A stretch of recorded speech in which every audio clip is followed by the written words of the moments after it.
Bueno, buenas tardes, compañeros y compañeras. Hoy vamos a tener una actividad distinta. Creo que es profundamente política, pero profundamente humana. Y hoy estamos reconociendo una cosa que conversándolo hoy temprano con Rinaldi, algo que se tenía que haber hecho hace mucho tiempo antes. Pero bueno, más vale tarde que nunca. Para mí es una cuestión muy emocional, ¿no? Yo vengo de familia de judiciales. Mi abuelo arrancó siendo judicial cuando todavía los juzgados eran las escribanías. Y él pasó a tuvo el tránsito a ser el Poder Judicial. Después vino mi padre, también, y bueno, y acá tenemos ya la tercera generación de judicial. Por eso es profundamente, lo siento muy en mí este reconocimiento. De hecho, hay dos personas queridas que están plasmados en lo que, bueno, después vamos a descubrir. Ni bien cuando Roberto y Héctor nos plantean el hecho, bueno, de que hay que hacer un reconocimiento, enseguida se planteó que sí, que era necesario, que hace tiempo que se tendría que haber hecho. Desgraciadamente, como decía Vázquez, el presidente Vázquez, la biología va teniendo sus consecuencias en la gente y desgraciadamente a veces llegan tarde los reconocimientos. Creo que acá es un reconocimiento, una generación que tuvo que asumir un compromiso en defensa de lo que es la democracia, la libertad y de un poder judicial independiente. Y por pensar así y actuar así es que se les destituyó. Por eso es que creo que es un merecido reconocimiento a toda esa gente que, poniendo muchas veces en riesgo su propia vida, fue destituido, fue en algunos casos presos, exiliados, otros quedaron sin trabajo y tenían que ver, bueno, cómo resolver la vida. Y estamos acá en eso. Yo no me quiero extender demasiado. Creo que es un espacio para poder, bueno, reencontrarnos, conversar, recordar y homenajear a quien hoy están acá, algunos de ellos. Gracias.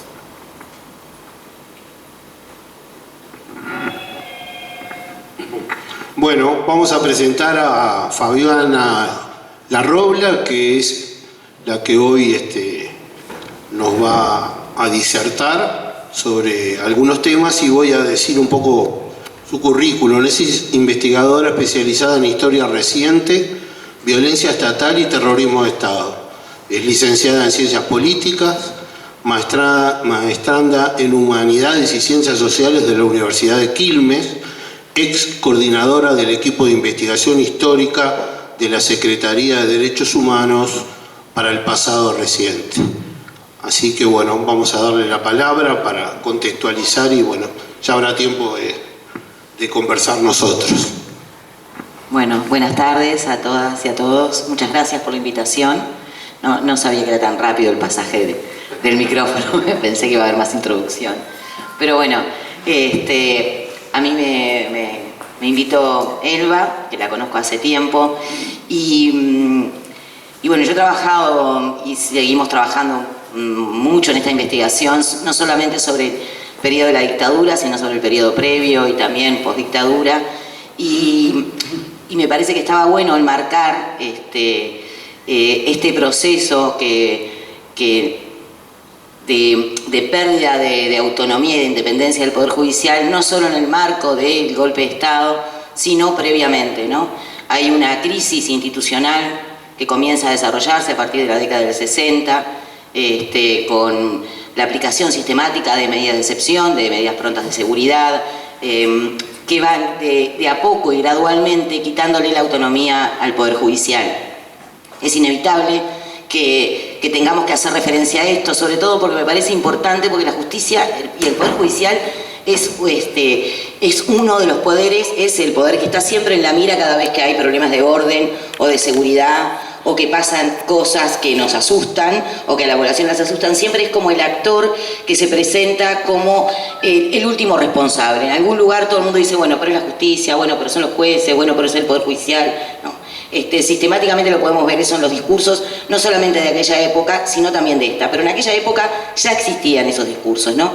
Y en esta forma gradual, este proceso que es de avance del autoritarismo y el camino democrático hacia la dictadura, como lo menciona, como lo llama Álvaro Rico, ¿no? Fue determinando esa pérdida de autonomía.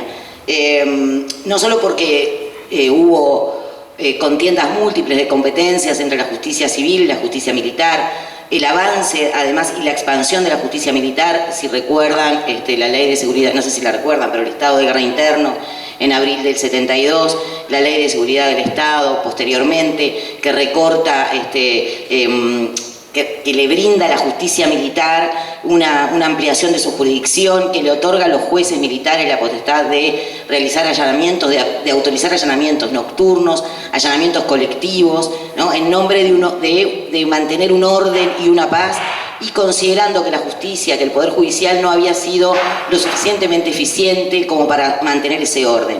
Los comunicados de las fuerzas conjuntas, todo esto previo al golpe, ¿no?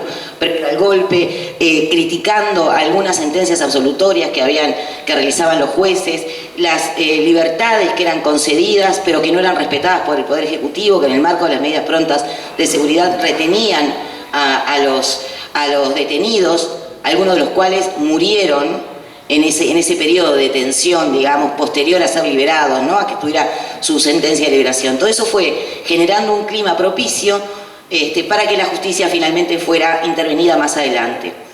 El golpe de Estado es como un momento más en este recorrido de avance autoritario, ¿no?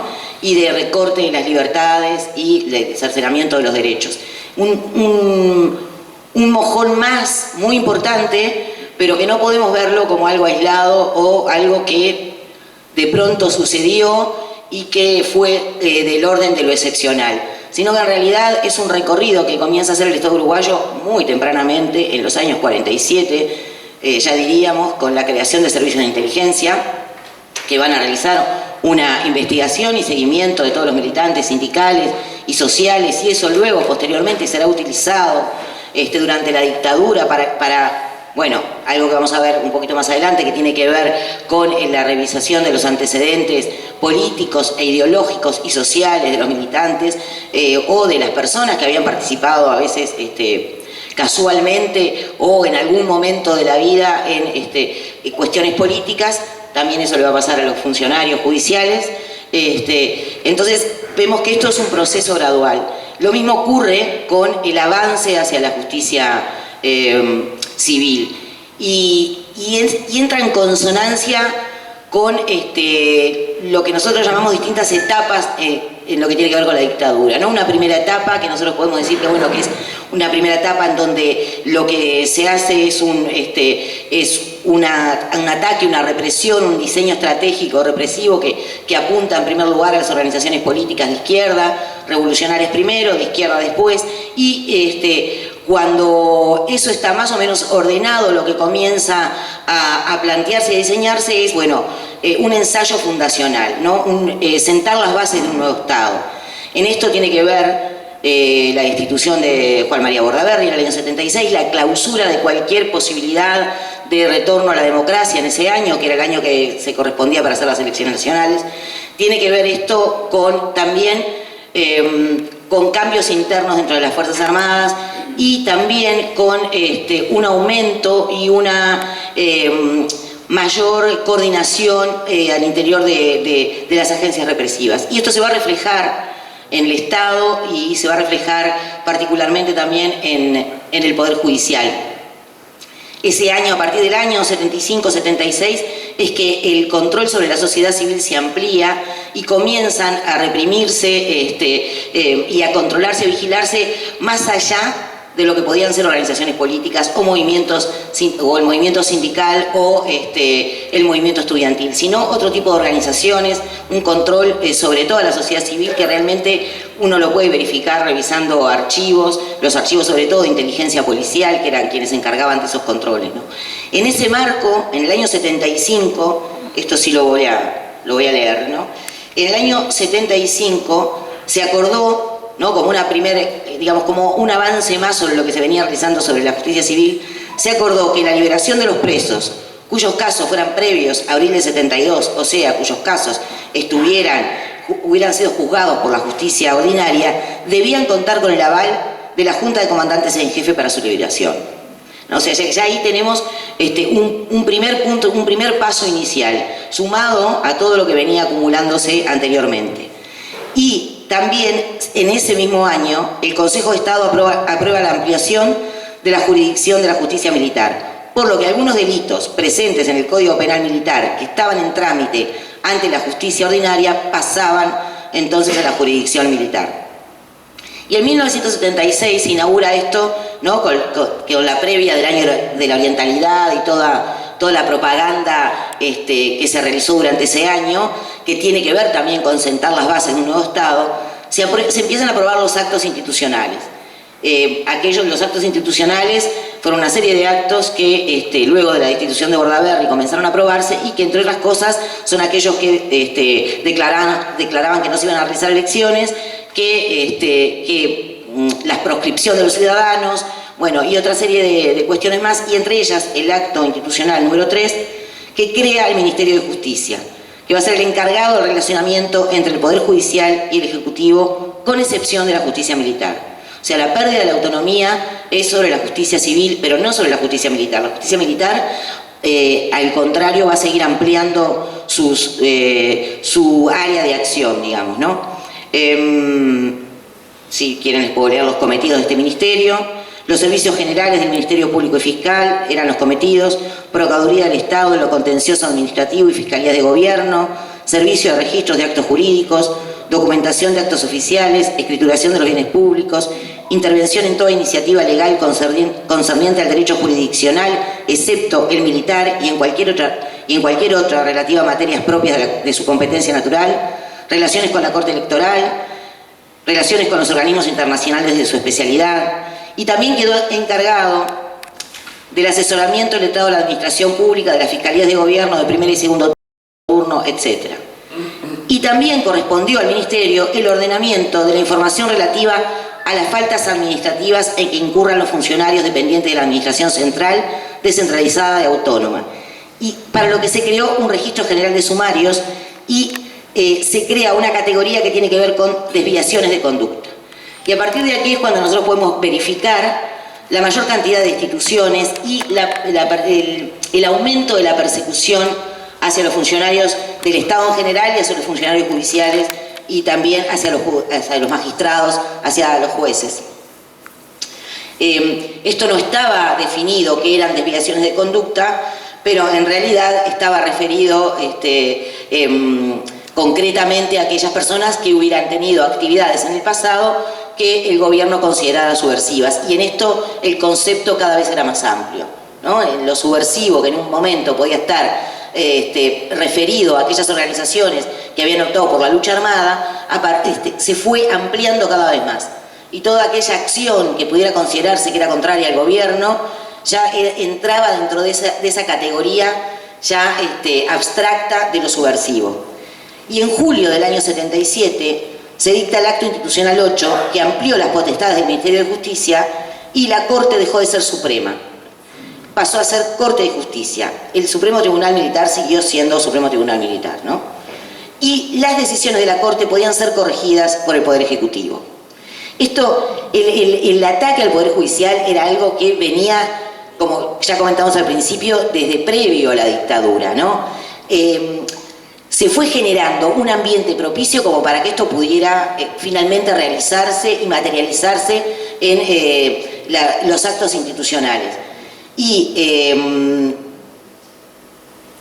el control del Poder Ejecutivo sobre el Poder Judicial queda clarísimo, ¿no? En esa oportunidad salieron algunos artículos en el diario El Día, salió un artículo de Enrique Tarigo diciendo, bueno, el Poder Judicial ha muerto, ya no tenemos más Poder Judicial, ¿no? Las primeras, digamos, las primeras protestas importantes que ponían en cuestionamiento este acto institucional. El fundamento, además de la promulgación de este acto, se debía a que habían detectado infiltración sediciosa en el Poder Judicial en todos los escalafones, lo que suponía realizar además una depuración. Se sostenía además que los jueces, lo voy a leer textual, los jueces fueron, a través de toda su carrera, dependientes de la influencia política externa e interna, y lo que es más grave, de la presión indisimulada de los partidos políticos, sus jefes y órganos de prensa, lo que facilitó la existencia de un Poder Judicial sin independencia. Eso era lo que argumentaban quienes redactaron y propusieron y promulgaron este acto institucional.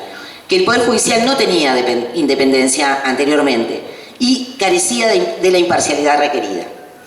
En ese sentido, los jueces pasaron a ser... los jueces pasaron a ser... Capaz que es mío, es una alarma. Va a seguir sonando, permiso, la voy a apagar. Solo se dice. Le gotite los ojos. Es una alarma. ¿Cuál? Debe ser el ministro de Justicia que intervenir. Ya está todo arreglado. Ya está bloqueado. Bueno, los jueces en ese momento pasaron a ser interinos y duraban un máximo de 4 años en su cargo y podían ser removidos en cualquier momento. Por lo tanto, perdían toda la carrera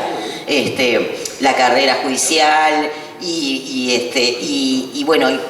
la verdad es que la incertidumbre y en el estado en que se encontraban era muy, muy difícil poder realizar sus funciones. Voy a hacer una pausa acá porque voy a recordar también el caso de un juez de paz de Rocha, Ballesta, que realmente hizo un trabajo muy de hormiga, digamos, cumpliendo a rajatabla su deber, y él intervino en el hallazgo de los cuerpos NN en las costas de Rocha, y particularmente prestó especial atención en reclamar las autopsias, en llamar al juzgado de instrucción, en insistir en que se cumplieran los procedimientos, todo dentro de la formalidad y de la legalidad que él podía actuar. Pero sin embargo, a raíz de eso, se elaboraron informes de inteligencia sobre sus actuaciones, se hicieron seguimientos. Realmente no sé si él fue destituido o no, pero a nosotros cuando hablo del equipo de investigación, ¿no?, nos permitió ver cómo los funcionarios, aun aquellos que permanecían dentro del Estado y en el cumplimiento estricto de sus funciones, realizaban acciones de resistencia. Eran acciones de resistencia en la medida de lo posible, en un momento que realmente había una clausura de los espacios públicos total y que lo que había quedado era pasar a la clandestinidad. En ese sentido también destacar el sindicato, la Asociación de Funcionarios Judiciales, que pasó a la clandestinidad, que se continuó reuniendo, que participó de la huelga general. También quería destacar esto, ¿no? La reorganización del acto institucional 8 también afectó a los funcionarios, que pasaron a depender administrativamente del Poder Ejecutivo. Proceso que fue acompañado, por esto que comentamos, por una política de persecución y de destitución de funcionarios de la ex Suprema Corte de Justicia. Según informes militares, 26 funcionarios fueron procesados por delitos de subversión y se realizó una intensa vigilancia y se revisaron detalladamente los antecedentes políticos de todos los funcionarios, incluso aquellos previos al golpe de Estado. Y cuando digo todos, les aseguro que era de todos, porque el detalle que tenían para analizar uno a uno cada funcionario, cada legajo, consultar a las agencias de inteligencia, pedir información, que les volviera la información y ahí determinar si podían seguir con la carrera funcional o no, o tenían que estar bajo vigilancia, ¿no? Porque tampoco era que destituyeran a todos, eso no significaba que los que no eran destituidos eran personas que apoyaban al gobierno, sino que simplemente los mantenían bajo vigilancia. Eso también es interesante aclararlo, ¿no? En 1979, en un informe realizado por el Ministerio de Justicia a solicitud del Estado Mayor Conjunto del ESMACO, informaba que habían removido a 25 jueces, después él va a dar mejor los números, pero habían removido a 25 jueces pasado a disponibilidad a 151 funcionarios administrativos por antecedentes ideológicos. Estos números son a 1979 y pueden, por supuesto, es una información que da el Ministerio de Justicia. Ese acto institucional proscribió las asociaciones gremiales y profesionales como la Asociación de Magistrados Judiciales del Uruguay y la Asociación de Funcionarios Judiciales, y los bienes de ambas asociaciones fueron liquidados por el Ministerio de Educación y Cultura y distribuidos en otras dependencias. O sea que también los locales fueron incautados, cualquier otro bien que tuvieran también fue distribuido en otros lugares del Estado.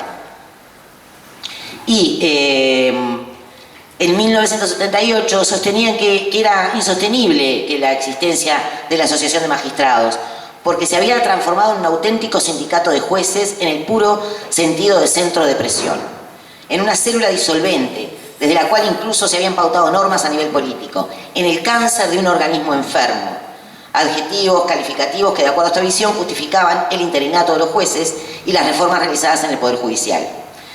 Entonces, de esta forma, de alguna manera no, sino de esta forma, un elemento más de intento fundacional o de ensayo fundacional de un nuevo orden jurídico, de un nuevo orden institucional que tenía como objetivo, posteriormente, la aprobación de la reforma constitucional de 1980. La derrota del plebiscito fue realmente un límite a los intentos fundacionales de las fuerzas conjuntas y de los civiles que los acompañaron. A partir de esta derrota hubo un año de silencio, las Fuerzas Armadas tuvieron que rever internamente el plan, y es allí que comienza a modificarse y de nuevo comienza a adjudicarse digamos mayores potestades o ¿cómo podríamos decirlo? Otra política con respecto al Poder Judicial, ¿no? El acto institucional 12 restableció el carácter de Suprema Corte de Justicia y consagró de alguna manera la independencia técnica y jurídica del Poder Judicial, ¿no? Se recuperan sus potestades jurisdiccionales y se pone nuevamente en funcionamiento la carrera de la magistratura, así como la inamovilidad de los jueces. Esta situación, una situación que no se modificó, fue la preeminencia de la justicia militar respecto a la Corte de Justicia en lo atinente a delitos de lesa nación, y los motivos políticos también continuaron siendo fuente de censura, amonestación y persecución, ¿no? Pero en el marco de esta apertura, de este camino de transición hacia la democracia, paulatinamente fueron ocurriendo este tipo de cosas. Bueno, el clima de apertura política, iniciado con el llamado a elecciones nacionales y la legalización de los partidos, colaboró en que los distintos actores vinculados a la justicia comenzaran a plantear sus reivindicaciones públicamente ante las autoridades, aunque el país aún se encontraba en dictadura. De alguna manera este recorrido tiene que ver también con la huelga posterior, la gran huelga de los funcionarios judiciales en el 85, si no me equivoco, díganme si me equivoco, ¿no? Digo, de alguna manera esto empieza a plasmarse, empiezan las demandas, la situación en que había quedado el Poder Judicial realmente era caótica, incluso lo llegaron a reconocer miembros del Consejo de Estado en su momento, de que era insostenible, de que no había presupuesto, de que además el estado de los locales o cómo se realizaban los trámites, estaba en una crisis el Poder Judicial. Eso incluso llegó a ser reconocido también por integrantes de la dictadura. Y bueno, un poco como para dar un cierre a esto, a partir del 85, de abril del 85, ya con el gobierno de Sanguinetti, la Presidencia de la República dictó pautas para el reintegro de los funcionarios destituidos durante el periodo dictatorial o procesados por la justicia militar. La ley del 15.751 del 24 de junio del 85 suprimió al Ministerio de Justicia, pese a lo cual se armó un periodo de transición allí a cargo del Ministerio de Educación y Cultura para redistribuir a los funcionarios y restablecer las potestades del Poder Judicial. Lo que me parece interesante es que este recorrido, que tiene mucho que ver también con el recorrido del Estado uruguayo en general, en esto de las máximas, de los puntos máximos de represión y persecución, y luego el paulatino afloje y distensión, mostrando además el estado en que había quedado ese Poder Judicial luego del avasallamiento de la dictadura, y sobre todo lo sucedido previamente, cómo se va creando un clima de desconfianza hacia el Poder Judicial, un clima en donde se va construyendo un discurso donde decimos, bueno, el Poder Judicial es ineficiente, demora mucho, no cumple pone penas mínimas, no sentencia como debe sentenciar, como eso también va generando, bueno, los funcionarios del Poder Judicial, que demoran, que los expedientes, que qué pasa. Eso va generando un clima que permite también que la población, o parte de la población, avale luego todo este proceso. Esto me parece también que es muy importante, la creación de un discurso que va sentando las bases y genera un terreno propicio para que determinadas cosas sucedan. Bueno, por acá dejo. Bueno, muchas gracias.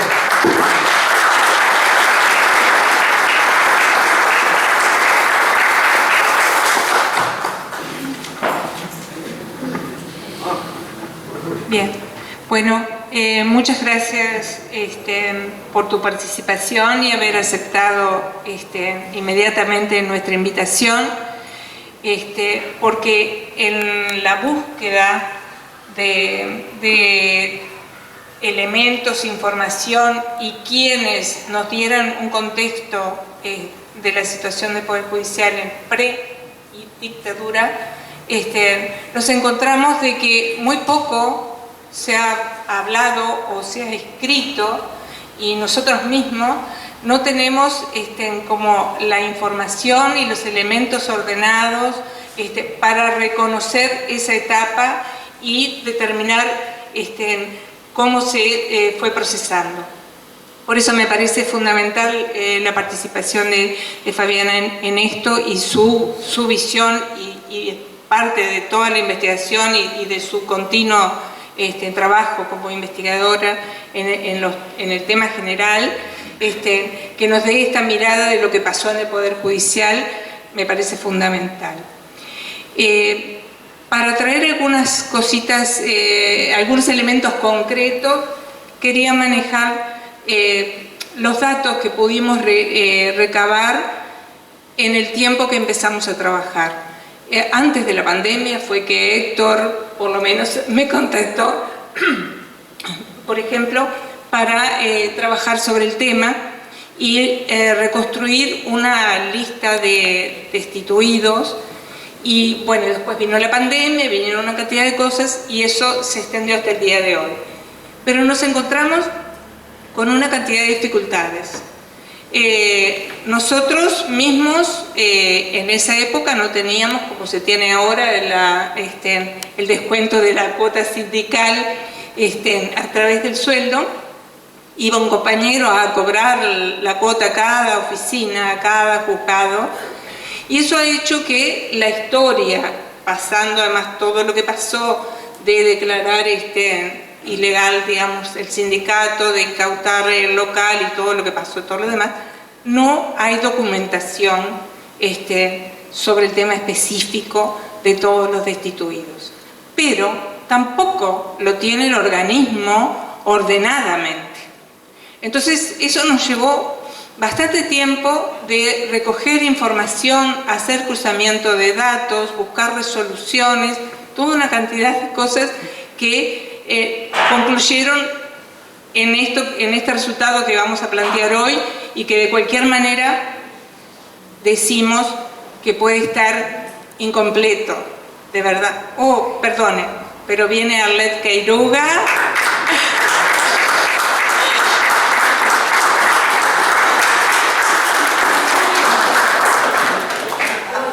Adelante. Adelante. Qué placer que pudieras estar acá junto con los demás compañeros que... No, nada de llorar.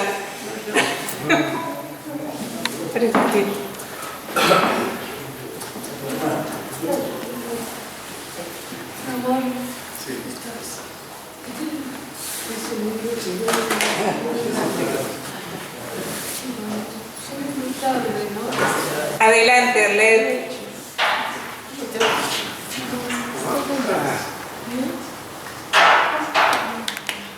Adelante. Personalmente quiero decir que para mí es muy emocionante que estén acá. Arlet y Rubén fueron los primeros funcionarios judiciales que yo conocí en personal cuando ingresé al Poder Judicial en el 73. Por lo tanto, me parece re emocionante el que hoy estén acá. Bueno.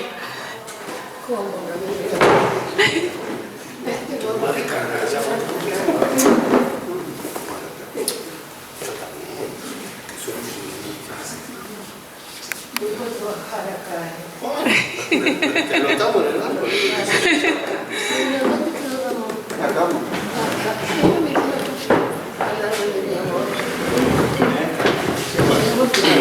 Bueno, retomo brevemente porque la idea de hoy es que esto sea breve y bueno, a todos realmente nos genera una gran emoción, pero era re importante poder concretar esta instancia y el reconocimiento que se tomó como resolución del Consejo.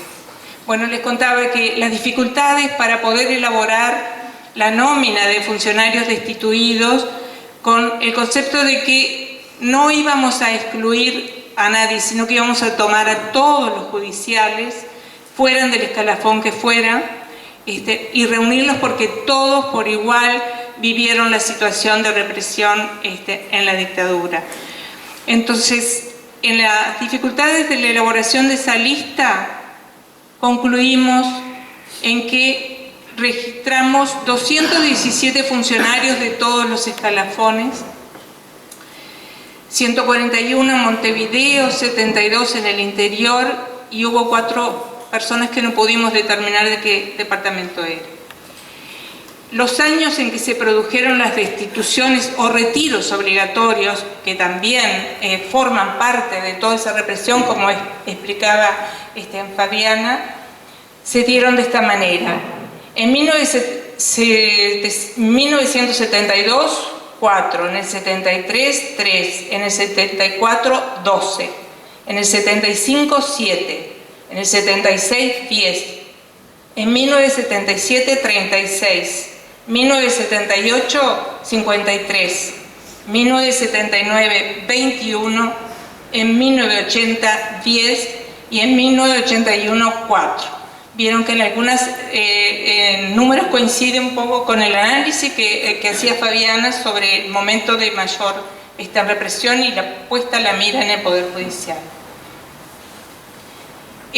No en todos los casos pudimos determinar el año de destitución, pero en estos casos llegamos a 160 casos que sí lo pudimos hacer.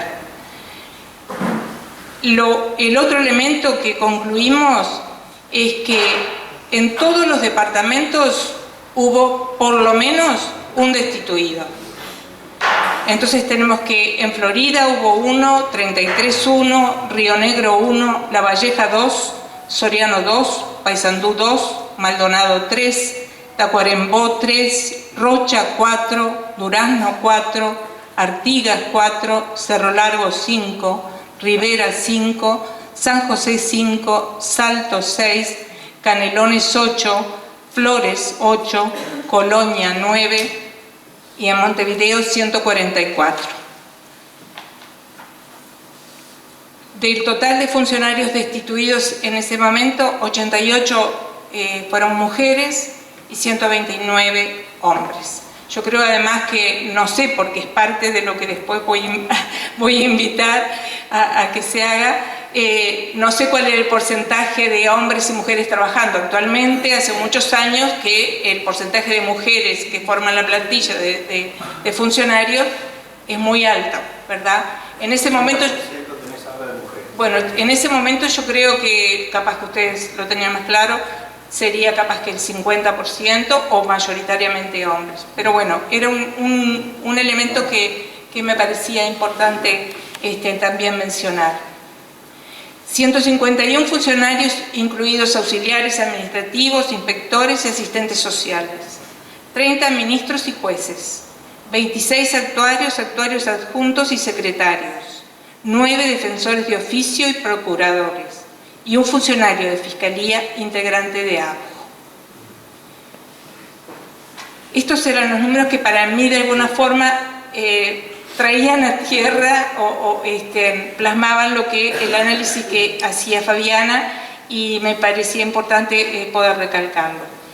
Y por otro lado, también creo que estábamos de acuerdo en que es imprescindible que el sindicato tome en la tarea del ordenamiento y la investigación para poder reconstruir esta época, y me parece que también involucrar a las autoridades del Poder Judicial es una buena cosa. Bueno, agradezco. Una pregunta, que con el negro hemos hablado. Los dos jueces que renunciaron cuando vino la dictadura, ¿los pusieron como destituidos? Que fue Antonio Grille y Julia Viera de Franano, que ellos dijeron que no iban a trabajar en una dictadura. Ahí está el secretario, que entre dos veteranas no podemos... Sí, por eso yo decía que tratamos de incluir, y además pedimos de repente disculpas si que hubo alguna omisión, pero fue la información que pudimos recoger.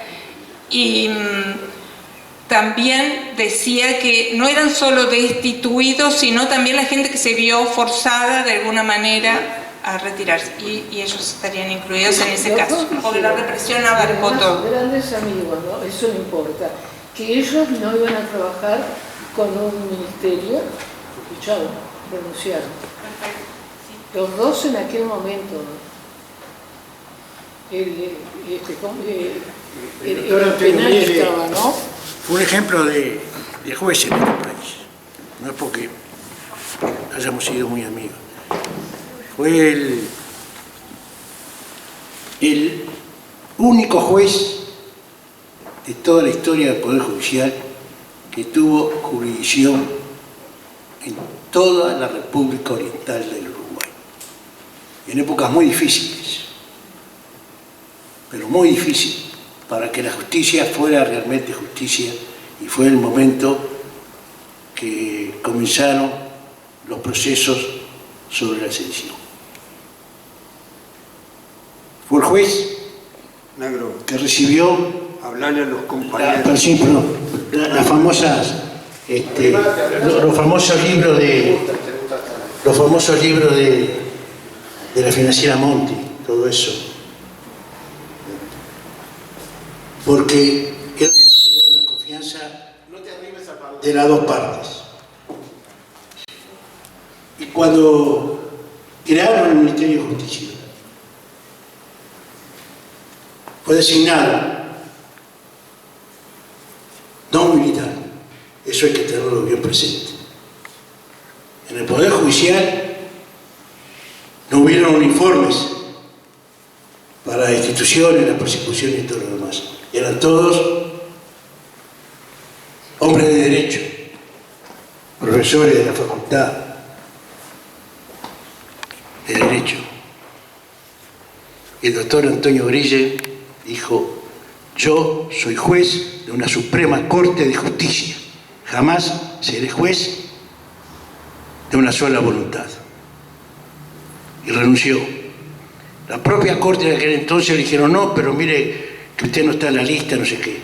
Estoy en la lista de la justicia, que es la única que yo reconozco. Fue el primer juez que renunció cuando se instauró, tristemente, para el Poder Judicial, Ministerio de Justicia.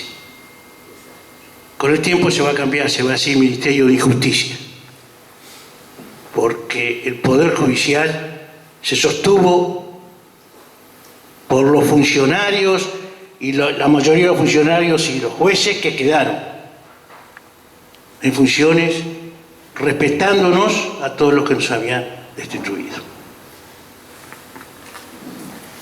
Y por último, tengo que agradecer acá, porque es demasiado fuerte esto para muchos de nosotros.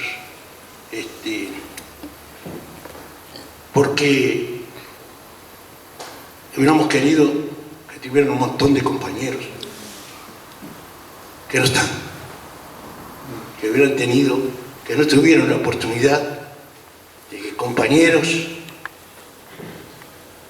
hicieran este reconocimiento.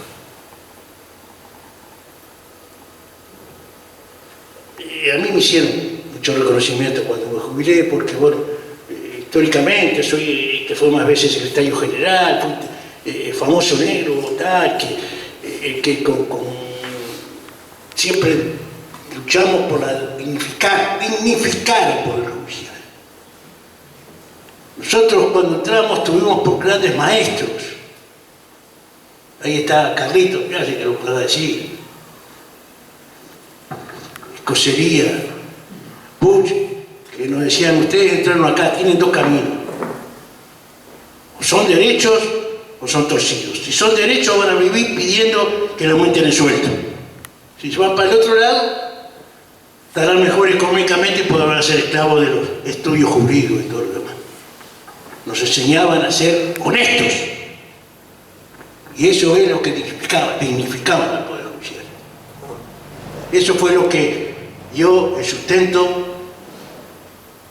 que, bueno, que se siguiera funcionando y que los funcionarios judiciales fuéramos aprendiendo a luchar y a luchar y a luchar. En primer lugar diciendo, el Poder Judicial somos todos, todos. Por lo tanto, todos tenemos que estar en una escala. No pretendemos que un funcionario sea igual que un ministro de la Corte, pero sí que un funcionario tenga un salario decoroso. ¿Y cómo va a ser eso? Con la ley de porcentualidad. La sacamos. Nos costó mucho, pero la sacamos.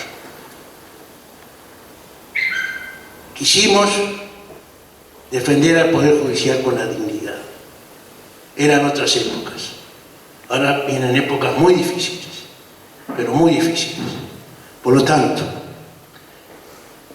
solicito, y sé que va a ser así, que por suerte este sindicato, que decidió estar siempre del lado del pueblo, siempre decidió estar con los demás trabajadores, que no nos sentíamos privilegiados por ser funcionarios de un poder del Estado, que éramos trabajadores como era el compañero albañil que se subía arriba de un andamio para levantar paredes, que nosotros todos los días nos teníamos que levantar la dignidad del Poder Judicial.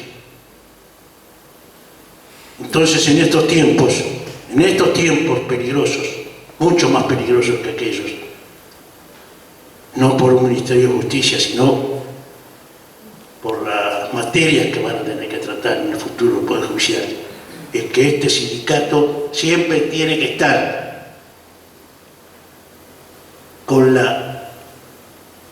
el pregón de decir que el Poder Judicial cada día tiene que ser más eficaz y sobre todo el mejor elogio que se le puede hacer al Poder Judicial, a nuestro Poder Judicial, es que es un Poder Judicial que podrá equivocarse, pero nunca perderá la honradez y el orgullo de ser judicial. Gracias por este reconocimiento que lo hace, no en lo individual, sino porque pienso que en este momento están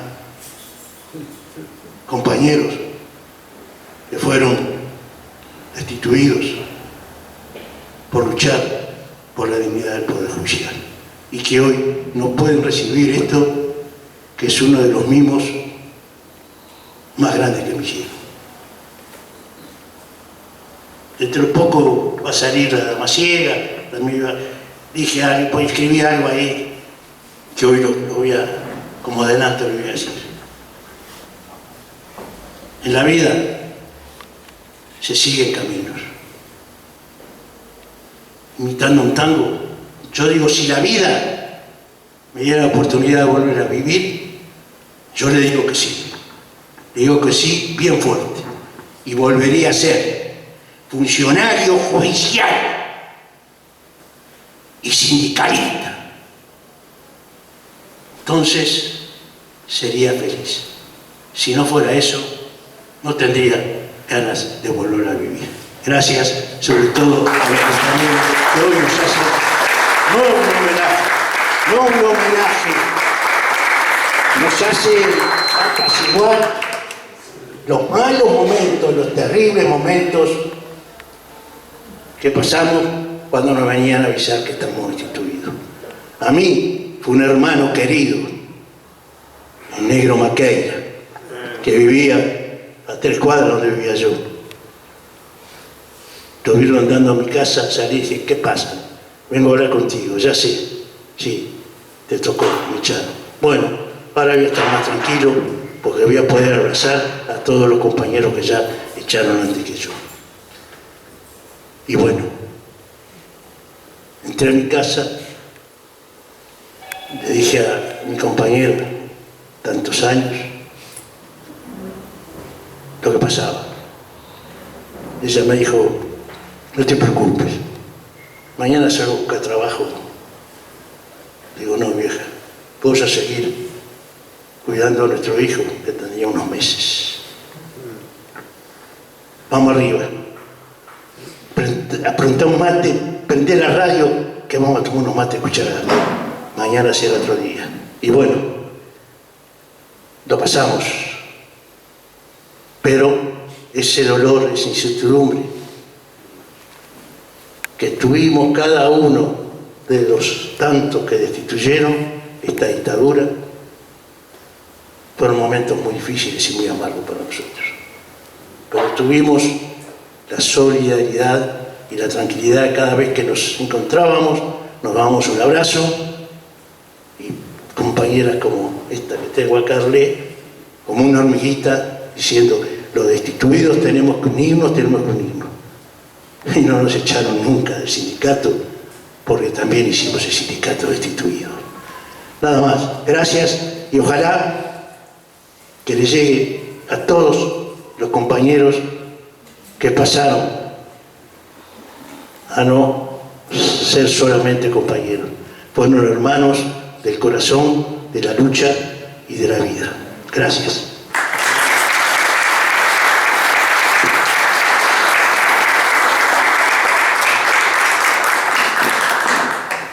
Compañeros, primero que nada voy a hacer algo, digamos, más coloquial, más recordatorio de algunos de estos compañeros, porque allí está la lista conteniendo todos los nombres de los destituidos que nosotros logramos descubrir y asegurar para colgar en este sindicato, para que este sindicato tenga el recuerdo perenne de lo que fue esta situación por la que ustedes atravesaron. Y por eso no tenés nada que agradecer, negro, porque en realidad lo que estamos haciendo es agradecerte a vos, a los compañeros que están acá y al resto de los compañeros que están en esa lista. Somos nosotros los agradecidos, porque ustedes tuvieron que vivir una experiencia inédita en la historia del Uruguay, inédita en la historia del Poder Judicial, y aún así pudieron derrotarla, como bien dijiste, tirándose al vacío porque había que experimentar con cosas nuevas. Otros terminaron presos, otros en el exilio, otros terminaron de cualquier manera, pero la sobrellevaron, salieron adelante y volvieron a estar acá, porque esta es su casa. Vos decías el negro Maqueira, claro que sí, el negro Maqueira, yo recuerdo cuando su voz resonaba en este mismo salón. Pero no es el único que voy a recordar unos cuantos más. Pero antes quiero decir algo.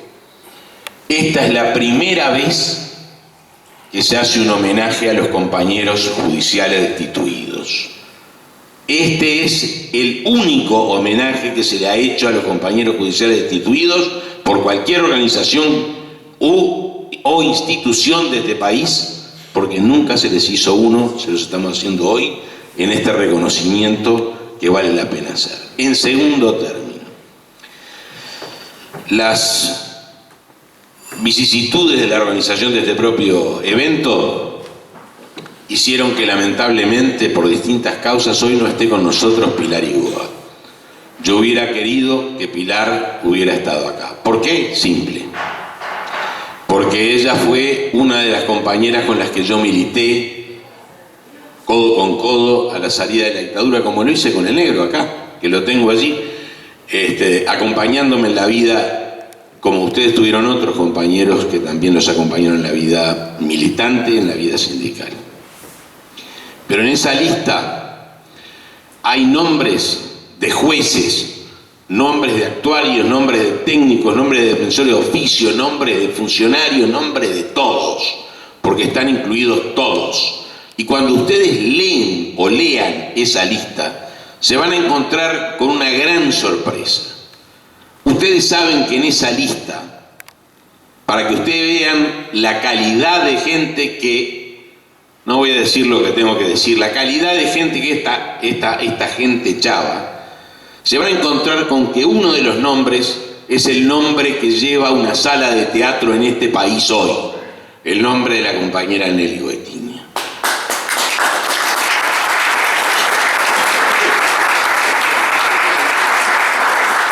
Empiezo por ella porque voy a nombrar más. No quiero hacer injusticias, pero quiero ser honesto. Quiero contarles que cuando yo entré al Poder Judicial, entré a trabajar en un juzgado cuando regía el Código de Instrucción Criminal. No me mires que yo sí soy viejo, sí. Regía el Código de Instrucción Criminal. Y yo trabajaba en penal primero y tercero y llevaba pocos días en el Poder Judicial. Y a pocos metros de mi persona echaron a un compañero, el compañero Álvaro Zabaleta. Estaba a la derecha en el juzgado penal de segundo y cuarto turno. Eso me llamó la atención, pero mucho más me llamó la atención cuando al poco tiempo me entero que en penal quinto y sexto echaron al juez, echaron a Luis Macho, que también está en la lista allí. En esa lista hay otras personas. Está, por ejemplo, un senador de la República y posteriormente el ministro de Relaciones Exteriores. Me estoy refiriendo a un compañero con el cual milité políticamente, lo voy a decir con honestidad, el compañero Reinaldo Apolo Gargano.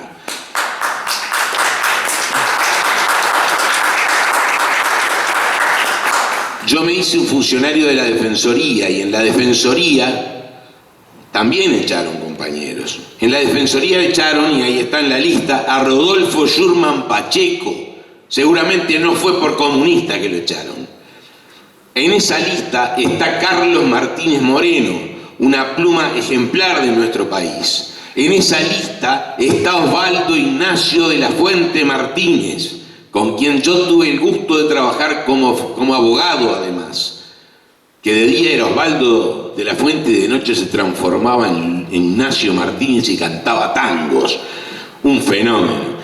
Aparte, en esa lista estaban otros más, pero yo voy a hablar ahora de Alfarache, el Hugo Alfaro, hombre periodista de primera magnitud. Está Guillermo Bachmann, otro periodista, ambos directores de Brecha. O sea, no echaron tontamente, echaron gente elegida, gente con talento. Por supuesto que también están ustedes que están acá hoy y que de alguna forma contribuyeron a formar mi personalidad, porque les voy a decir que mi personalidad será horrible, fea, espantosa, pero es la que tengo, y en parte tienen que ver ustedes, porque yo los tomé como ejemplo de vida, ustedes que están acá hoy conmigo, pero también Amalia Figueroa, también el negro Monteverde, también Alicia Castillo, también yo que sé, el negro Maquera, ya lo dijeron, el Chato Gravina, César Pereira, yo que sé, unos cuantos nombres, como el Tachuela Valenzuela, con quien milité acá en este sindicato, el negro Pereira, con quien compartimos tareas sindicales acá,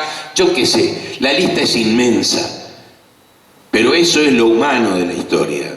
Lo importante, además, es que ustedes logran vencer esa historia y por eso, especialmente por eso, por ser los únicos y que la vencieron, es conveniente que estén hoy siendo homenajeados. Habrá otros homenajes seguramente en el futuro, ¿verdad? Pero no vamos a adelantar todavía porque los va a haber. Tengan ustedes la plena convicción de eso.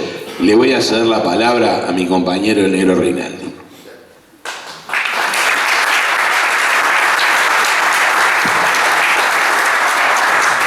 Qué tremendo hablar después de Giacomo, ¿no?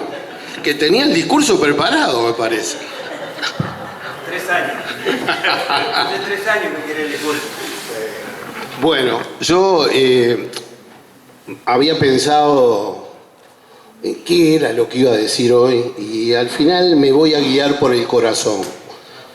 ¿Qué es lo que corresponde en una instancia como esta, no? Es una instancia de emociones, de recuerdo, de reivindicaciones, de resistencia. Entonces, estuve pensando que el largo brazo del terrorismo, no de Estado, no solo torturó, mató, desapareció, encarceló. La destitución como hecho represivo fue una cosa también tremenda. Yo, que me tocó vivirla a través de mi madre, creo que la única vez que la vi llorar fue cuando la destituyeron. El impacto que creo que el negro lo esbozó, el impacto a nivel familiar que esa situación provocaba. Nos cambió la vida, porque también a mi padre lo destituyeron, no del Poder Judicial, pero de otro lado.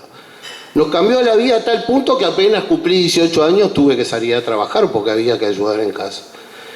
Y fue una situación desastrosa. Por supuesto que mi madre la superó, era una guerrera en ese sentido. Me acuerdo las famosas clases A, clase B y clase C. Es decir, la dictadura, increíblemente, no tan increíblemente, había generado ciudadanos de distintas categorías con distintos derechos, porque si habías sido destituido y tenías la clase C, no encontrabas laburo en ningún lado. Era dificilísimo, porque todo estaba unido a todo, todos sabían todo. Entonces eso fue también terrorismo de Estado. Los hijos de los destituidos, acá veo a varios, sufrimos y tuvimos consecuencias. Pero la dictadura, lo bueno de la dictadura civil y militar, y no cívico-militar, porque de cívico no tuvo absolutamente nada, fue civil y militar. En el caso del Poder Judicial, por lo menos, tuvo su propio castigo. La generación que entramos, la que podría llamarse del 83, pero que entramos entre el 80 y el 80, sí, entre el 80 y el 83, o entre el 77 y el 83, fuimos, esos jóvenes, militantes estudiantiles, nos unimos para levantar y para volver a refundar la asociación de funcionarios judiciales, a los cuales muchos de ustedes yo los conocía por mi madre, y un día los conocí de verdad, ya en los albores, digamos, de la democracia. Recuperamos este local que lo explotaban unos militares que lo habían agarrado, donde estaba Rutas del Plata acá, porque robaron, se quedaron con cosas, bueno, en fin, la lista es muy larga de todo lo que hicieron. Y bueno, y esos jóvenes, por allá por el 84, 83, 84, nos juntamos con ustedes, nos conocimos, pese a que ustedes no todavía estaban restituidos. Y la AFU renació, se refundó, recuperamos el local, vinieron ustedes, hubo elecciones y bueno, y con muchos de ustedes milité durante mucho tiempo, igual que Héctor. Entonces, bueno, ustedes fueron la resistencia, porque había que aguantar la destitución y las consecuencias familiares que tenía. Y vuelvo a repetir, este homenaje tardío, necesitábamos hacerlo. Y yo, y no con esto, no pretendo ser religioso, los que no están hoy acá, de alguna manera.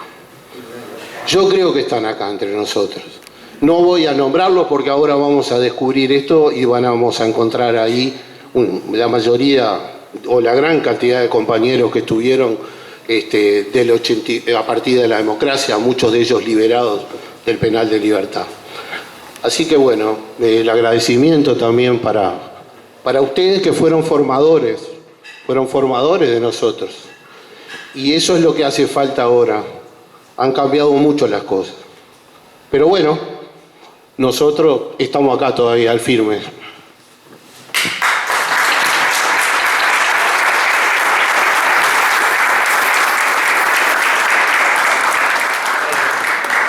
Dos cositas. La primera es que le voy a pedir a Bordes que tuvo un gesto que para mí, que lo cuente él y lo comparta con todos.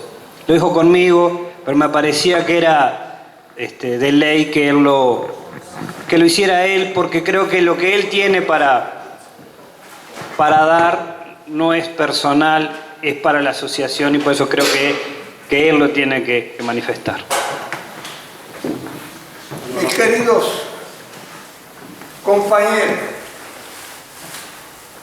y al decir compañeros son hombres y mujeres, mis compañeros,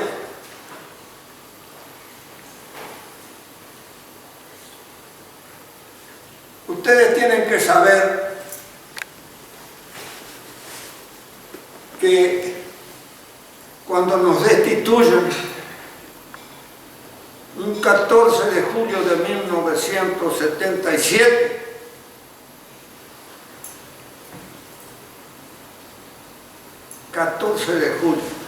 el día de la caída de la Bastilla,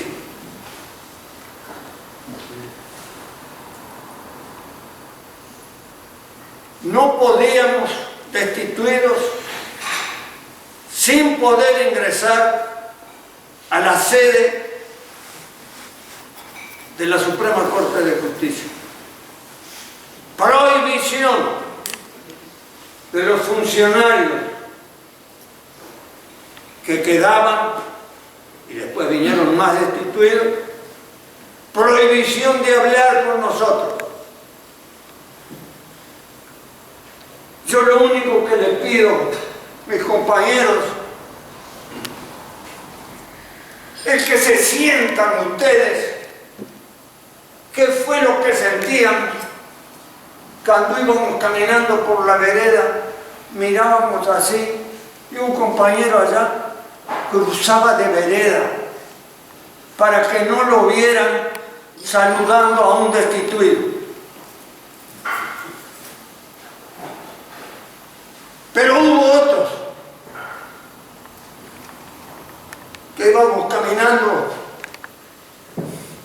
cabizbajos, buscando trabajo, vendiendo libros en un primer momento, que venían por la otra vereda y cruzaban a darnos un abrazo, y eran funcionarios del Poder Judicial.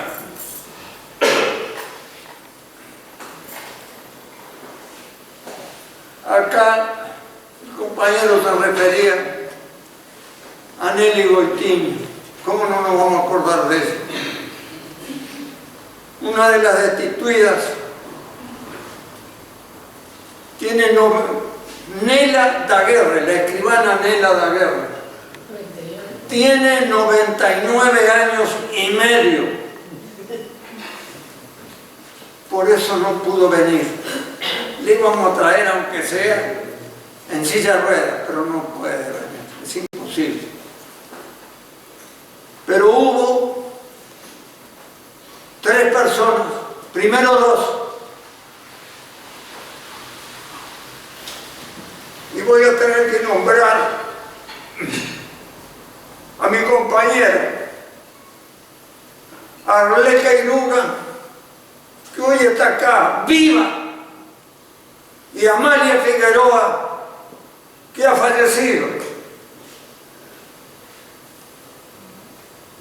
Pero yo les digo a ustedes, yo no soy un hombre creyente.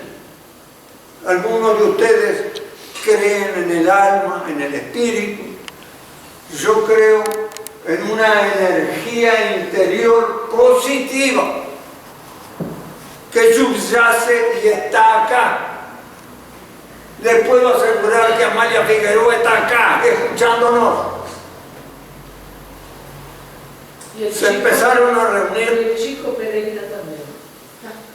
Se empezaron a reunir en un boliche en la calle Magallanes y Soriano.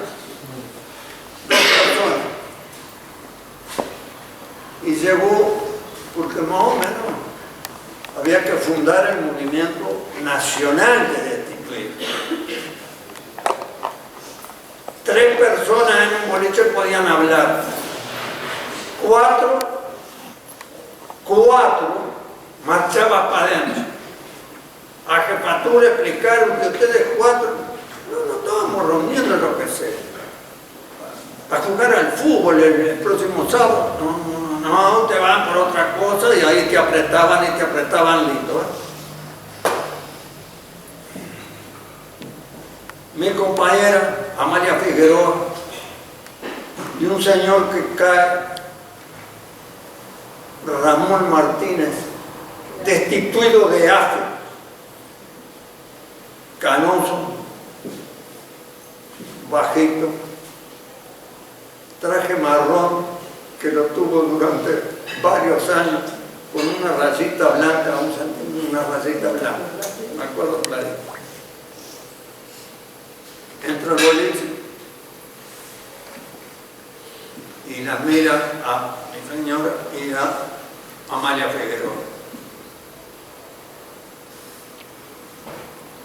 Y entonces le dice, mira que aquel me parece que nos está mirando, nos está haciendo señas.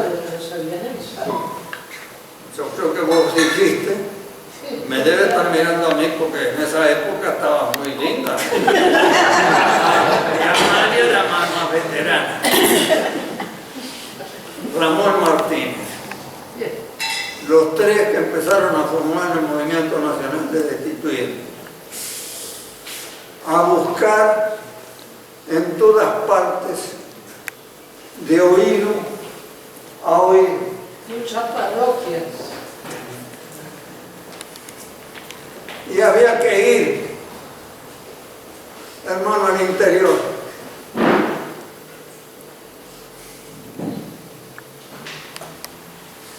Reconozcan, hermano, a ese movimiento que se fue formando, que de a poco fueron llegando. ¿Se imaginan? Un día me dice Arlé, estuvimos con la pesada del puerto. La pesada del puerto no era porque medía el más bajo, el petizo era de 1,80 m, de cargar bolsas y cosas por el estilo. Porque eran la gente aguerrida del puerto que habían sido destituidos. A la señora la destituyeron siendo categoría B. A mí era C. Los primeros 5 destituidos del Poder Judicial, el doctor Agustín Zabaleta Pintado, después venía yo que era alguacil de la Suprema Corte, Rogan Borges, jefe personal Arlé Queiruga, el García que era el intendente y no sé si era el negro Maqueira. Los primeros 5 del Poder Judicial y después empezaba. Entre los señores jueces que fueron destituidos, el doctor, que fue presidente de la primera corte, García Otero, Nelson García Otero, y un hombre que yo quería mucho, que amaba mucho. Lo quería como si fuera un hermano, Nelson Nicoliero. Yo sé que él está acá junto a nosotros, porque los 5 primeros ministros de la Suprema Corte de Justicia en el año 85, Nelson García Otero presidente, Humberto Tomasini, Armando Tomasini, Valvela, Jacinto Valvela, y Nelson Nicoliero. En un momento, Nelson, el presidente de la Corte, junto con Nelson Nicoliero y yo, nos agarramos así y nos dice Nelson: nosotros somos destituidos. Tenemos que recomponer el Poder Judicial. Es decir, tenemos que trabajar y darle el ejemplo.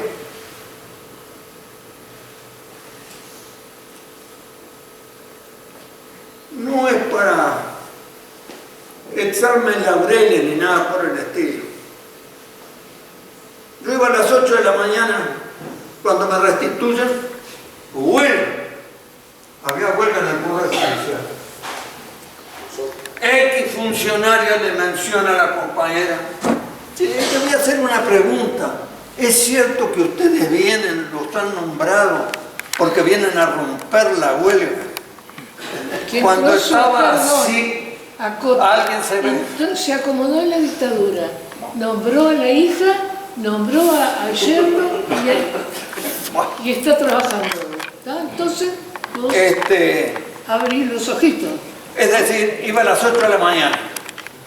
Primera cosa, me sacaba los zapatos, calzaba unas alpargatas negras que al final de los 10 años estaban ya bigotudas, que el día que me fui, yo me jubilé, ingresé allá por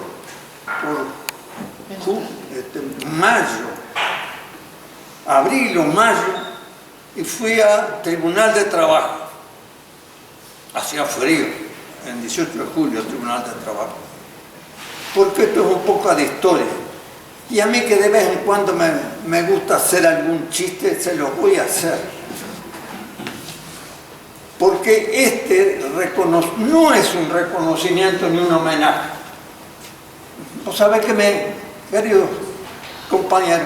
Ustedes saben que cuando me decían un homenaje, no, mano. Aquí somos todos uno. Los jubilados y ustedes, que son los jóvenes del Poder Judicial. Es como que yo le estuviera hablando al pueblo, a mis funcionarios, porque era jefe de personal. Me decían milico, porque conmigo trabajaban o trabajaban. Por eso me llevaste a mí. A prepo me llevaste. A militar no pudo. Como me decía el milico, la asociación en ese momento mandó al señor a la sesión personal a ver si yo era tan milico. Y el señor me dice: bueno, vos no atendés más público. ¿Así? No, vos vas a tu despacho. Porque como yo iba a las 8 de la mañana para hacer todo el trabajo de personal, los funcionarios hacían 2 años, porque ahí empiezan los risueños, 2 años que no había ascenso. Y todos venían a personal: ¿y cuándo van a hacer los ascensos? ¿Y los ascensos cuándo van a hacer? Y cosas por el estilo. Entonces, el presidente me dice: Bordes, hay que hacer los escalafones. Usted se anima. ¿Cómo no, doctor? Usted los hace. ¿Para cuándo van a estar para hacer los ascensos? Ponele que abril, mayo. El 15 de noviembre no teníamos. Es decir, cuando este hombre entró al Poder Judicial, el primero, les cuento esto, es para reírse. Entro un día del técnico forense y me dice: lleva esto allá. Y Nelson Nicoliero me dice: pero Bordes, qué alegría, ya estás acá. No, estoy en el Tribunal de Trabajo. ¿Cómo en el Tribunal de Trabajo? Si acá ya, la semana pasada ya combinamos todo de que vos tenés que estar en la Suprema Corte, haciendo los calafones y cosas por el estilo. No, yo estoy en el Tribunal de Trabajo, yo no sé nada, espérate un poquito. 5 de la tarde, ya los ministros estaban, vuelve Nicolielo, se reúne la Corte. Dígale al secretario administrativo de la Suprema Corte que suba. Y le dice, doctor, le dice el presidente, doctor, ¿no le dimos a usted la orden de que hiciera una acordada de que el señor Rubén Bordes venga como jefe de personal acá a hacer los escalafones? Ah, sí. Él tenía en mente otra persona. Muy bien. Sí. Bueno. Tiene 5 minutos para hacer la acordada y que no se vaya nadie de la corte. 5 minutos. A lo mejor me dicen a mí, sentate aquí, al costado, yo sentado. Cuando va, golpea para entrar, dice, ponete acá, así. Cuando él me ve acá, hola, ¿qué tal? Bien, doctor, ¿cómo está usted? Se firmó que tenía que venir, Rubén Bordes tenía que venir a la corte. Cuando yo llegué a la corte, mis queridos hermanos, la gorda Brancacho, que era la limpiadora, ¿dónde va? Y allá está todo, un fichero redondo. Una tierra, porque se había clausurado, se había trasladado al ministerio la sesión personal, te lo juro. Yo no sé, había tierra, no te voy a decir que era un dedo de tierra, pero había tierra. Le digo, señora, ustedes podrían limpiar, no, nosotros ahí no nos podemos meter, pobre gorda Brancacho. Buenísima, después nos hicimos íntimos amigos. Y a este canario, que hoy ella me critica porque me gusta barrer las hojas, no me gusta que estén las hojas en el pie. Agarré una escoba y una pala y empecé a barrer. Con honor barré, porque la Suprema Corte de Justicia era como mi casa. Era como mi casa. La cuidaba como si fuera mi casa.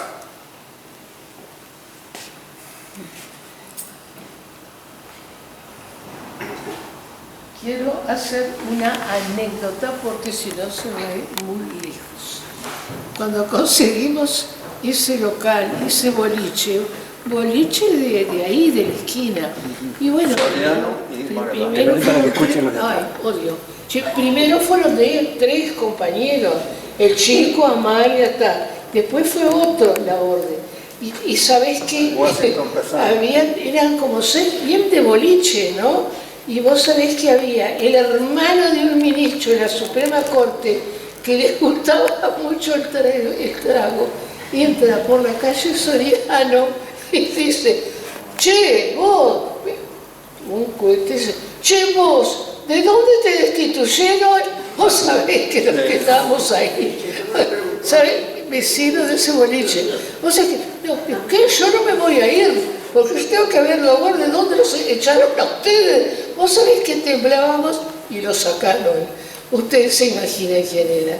Un tipo divino. Les prometo que hablo 10 minutos más. No, 10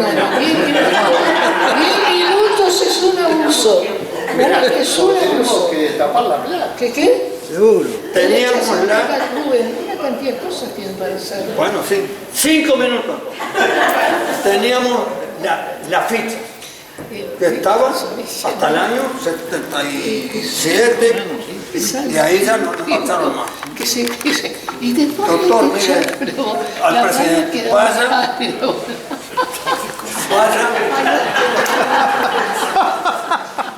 vaya al ministerio a pedir Voy al ministerio. Bueno, sí, vengo de la Suprema Corte a pedir el legajo. Ahí una señora que era jefa me dice, no, aquí los legajos no se van a entregar. Sí, pero nosotros los necesitamos, porque tenemos a la fecha tenemos que poner todo el movimiento de los funcionarios judiciales que lo tienen ustedes. No, aquí no se los vamos a dar. Teléfono. Doctor Nelson García Otero, acá me dice que no me entregan los legajos. Ah, no, corte. Nelson García Otero a leer como era la ministra de Educación. Adela Reta. Suena allá, suena el teléfono acá. Disculpe, ahora le vamos a entregar al legajo. Bueno, a ver, empiecen. No, alguien de ustedes que venga y vamos a atar esto y me lo van poniendo acá. Nosotros, no, ¿qué quieren que lo haga yo? Son ustedes los que van a hacer, ustedes son empleados, ustedes me van a hacer esto. No gritaba tanto, porque era más diplomático, ¿sabes? Yo tengo que conseguir esto. Empezaron a caer, semejantes cosas. Bueno, la camioneta de la corte en 18 de julio para cargar a él. Un funcionario. Pero tenemos que cargar nosotros esto. No, ¿por qué quiere que lo cargue yo? ¿Para qué? Yo creo que la diabetes a mí me vino en el mes de septiembre. Mira que trabajábamos, ¿no? Porque además llamábamos a la oficina. Doctor, usted sabe que, o la actuaria, no me ha llegado las calificaciones y las necesitamos urgentes. Sí, mañana será. No, mañana no. Empiece a hacerlas ahora y me las manda, por favor. Es decir, saben, ¿no? Con esto saben lo que pasaba. Pero empezaron a llegar todos. En septiembre viene una señora, se dice comúnmente que Dios la tenga en la gloria. Yo creo que la diabetes me vino porque, dice, tome asiento. La Suprema Corte está decepcionada con usted. Conmigo. ¿Por qué? Porque no vamos a poder hacer los ascensos que hemos prometido a los funcionarios, porque venían y hablaban con los grandes. No vamos a poder hacer.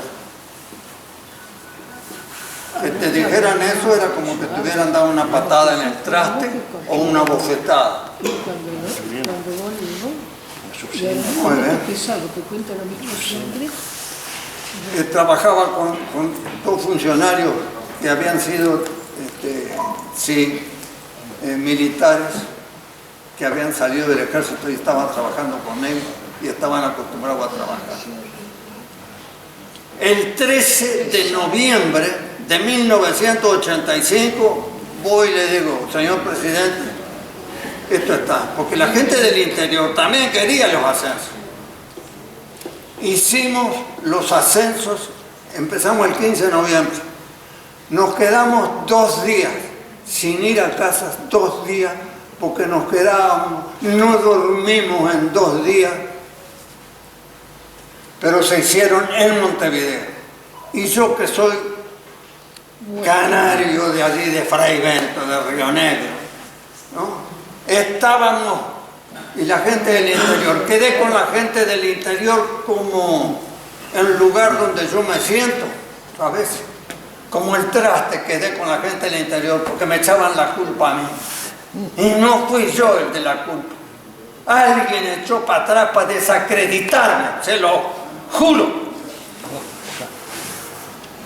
Pero así como me comporté, así seguí, terminé y se hicieron los ascensos.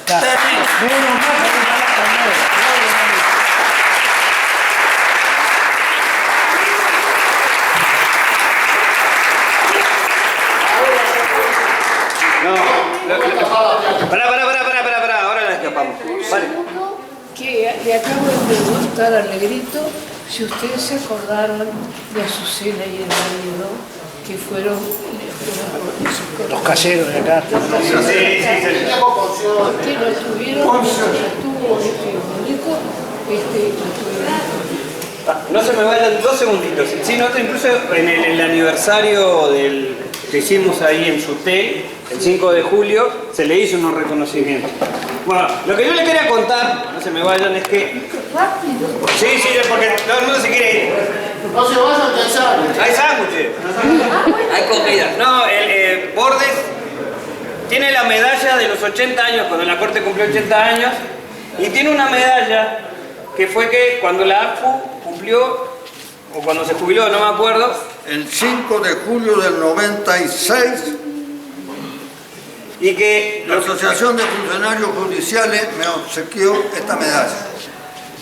5 de julio del 96. Yo me había ido el 1 de mayo de 1995. entonces lo que dice el compañero es que la va a donar para la... ¿Sabe por qué? Tengo 92 años. Vivo el presente. ¿Qué pasa cuando encuentran 2 medallas? Y esta porquería, para la basura. Entonces esto tiene que quedar y se le entrego al compañero.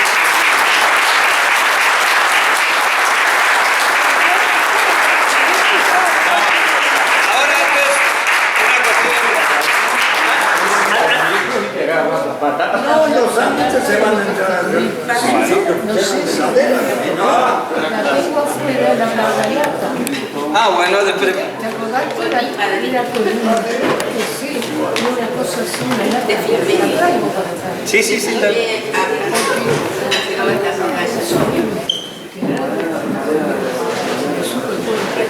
Bueno, sí, después lo coordinamos para que me la buscar. No, para, Elba. Hay esto es una cuestión personal. Nosotros queremos regalarles a Elba, porque queremos darle un presente a Elba, que fue parte importante de la historia de este sindicato post-dictadura. La compañera hace unos días que se jubiló. Ayer.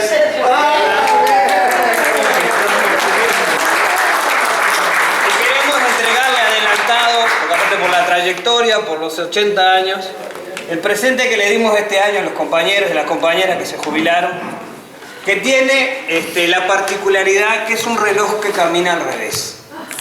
¿Por qué camina al revés? Porque tiene toda una explicación que para mí no sé si es que la real, pero para mí es desandar aquellas cosas y hacer aquellas cosas que no pudimos hacer antes y ahora la podemos hacer. Entonces, creo que lo merece la compañera, aparte es una excelente persona. Creo que se merecía No voy a hablar. Gracias y gracias a todos y gracias porque hoy estén acá, como dije, fueron las primeras personas que conocí cuando ingresé en 1973 y me presenté en el juzgado y mi comienzo de la tarea fue brazos caídos porque estábamos cumpliendo la medida que había resuelto la CNT contra el golpe, la huelga. Y los judiciales nos presentábamos y no trabajábamos. Y ustedes todos fueron los primeros judiciales que yo conocí en la oficina de personal, se llamaba en ese momento, ¿no? Sí. Bueno, entonces para mí hoy es también... Después conociste a otro en las marchas por las calles de Montevideo. Ahí empezaste a ver, yo soy judicial, yo también, bueno, vamos. Anda por el sindicato. Y bueno, y una cosa que sí, ahora antes de destaparlo, una cosa que es muy personal. Cuando mi padre se estaba muriendo, las últimas palabras conscientes que me dijo fue: Pablo, no puedo quedarme acá porque tengo cedulones para firmar. Después de eso, nunca más recobró la conciencia. Creo que tenía metido el ser judicial hasta el último día de la vida. Sí.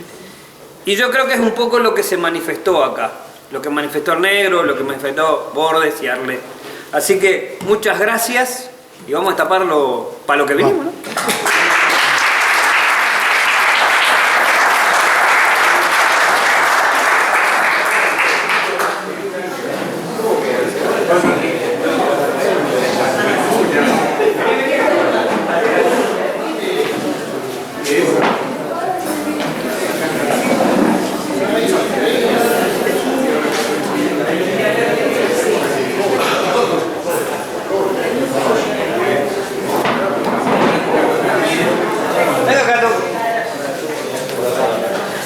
Venga, venga por acá. Venga, venga, te está acá.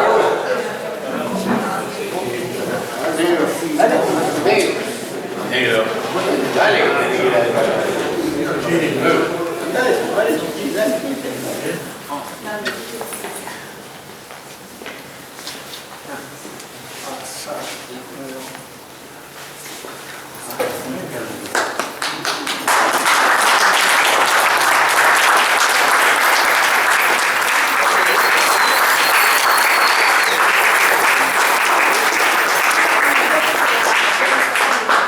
Ahí.